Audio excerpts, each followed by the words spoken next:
오늘은 2025년 4월 5일 사순 제4주간 토요일입니다. 성부와 성자와 성령의 이름으로 아멘. 요한이 전한 거룩한 복음입니다.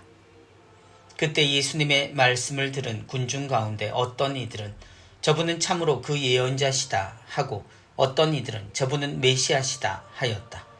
그러나 이렇게 말하는 이들도 있었다. 메시아가 갈릴레아에서 나올 리가 없지 않은가?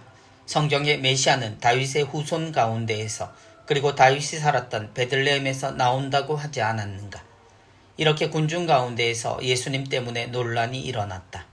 그들 가운데 몇몇은 예수님을 잡으려고 하였지만 그분께 손을 대는 자는 아무도 없었다. 성전 경비병들이 돌아오자 수석사제들과 바리사이들이 왜 그 사람을 끌고 오지 않았느냐 하고 그들에게 물었다.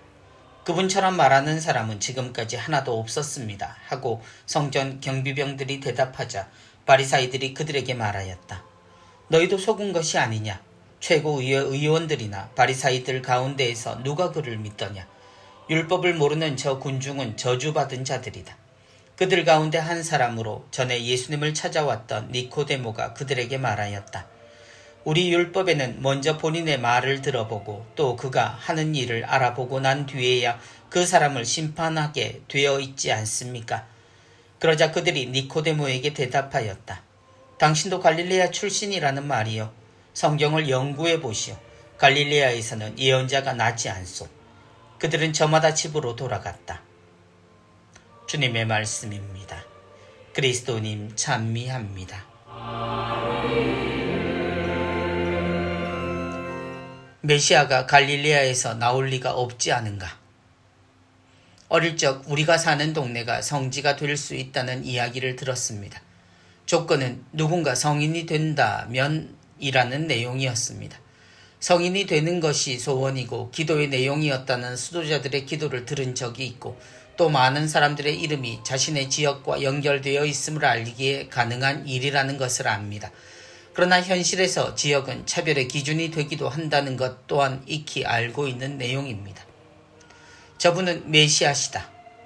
다른 나라를 볼 필요도 없이 우리나라에도 자신을 재림한 예수라 주장하는 이들이 아직도 존재하고 앞으로도 그럴 겁니다. 그들은 하나같이 자신이 사는 동네나 지역을 하느님 재림의 축복받은 성지로 주장하곤 합니다. 그리고 그들은 예수님의 과거를 통해 자신들의 주장을 정당화하려 듭니다. 주님이 나자렛이라는 시골에서 등장하셨고 목수라는 보통의 삶을 사셨기에 자신도 초라했으나 언젠가 하느님의 뜻으로 구세주가 되었다고 주장하곤 합니다. 한편으론 하느님의 선택을 그리 지혜롭게 이용하는 것을 보면 감탄스럽지만 그저 웃을 수만은 없는 일이기도 합니다. 메시아가 갈릴레아에서 나올 리가 없지 않은가? 그러나 분명한 것은 외아들을 보내신 하느님의 선택은 우리의 상식을 벗어난 것은 확실하다는 것입니다. 우리는 주님이 베들레헴에서 태어나셨음을 알지만 세상에 드러난 그분의 도시는 나자렛이었고 갈릴레아였습니다. 예수님을 통해 하느님을 알았던 이들이 있었고 그 소문과 영향이 퍼져나갔지만 사람들이 이미 알고 있는 기준을 넘어설 수는 없었습니다. 그들에게 갈릴레아는 이민족의 땅이었고 유다인들의 특별한 의식이 희미해진 곳이었습니다.